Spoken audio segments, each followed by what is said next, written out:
Today, women make up the majority of bachelor's degree recipients and many graduate degrees as well. But despite women's greater attainment of college degrees, women still lag behind men in terms of income and also their general esteem. My name is Natasha Quadlin, and I'm an associate professor of sociology at UCLA. I'm particularly interested in higher education because of its role in creating opportunities for students and its potential for shaping social mobility. So at the Russell Sage Foundation this year, I'm working on research that investigates women's returns to college achievement, or in other words, their grades.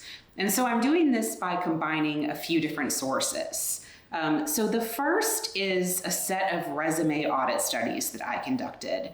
So these are studies where researchers will send fictional applications to real employers, and the applications strategically manipulate pieces of information like the applicant's gender and their grades or their GPA, and then also their college major. We can submit these applications to real job openings and then keep track of which applicants are getting called back for these jobs more and less often, and then kind of see to what extent these characteristics matter.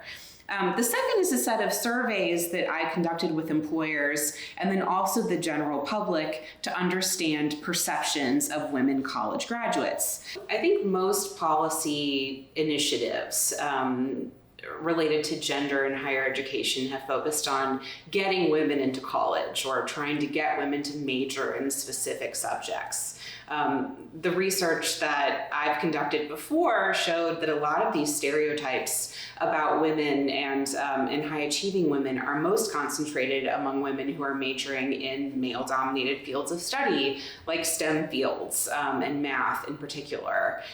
So I think the real takeaway for policy is that it's not enough just to get women to major in these subjects, that there's still these underlying assumptions and biases that, even if women have these college degrees, we need to do more in order to make sure that women can make the most of these credentials once they have them.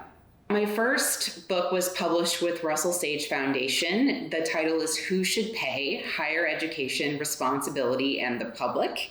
It came out in 2022 and is published with Brian Powell, who's a professor at Indiana University and was a former visiting scholar as well.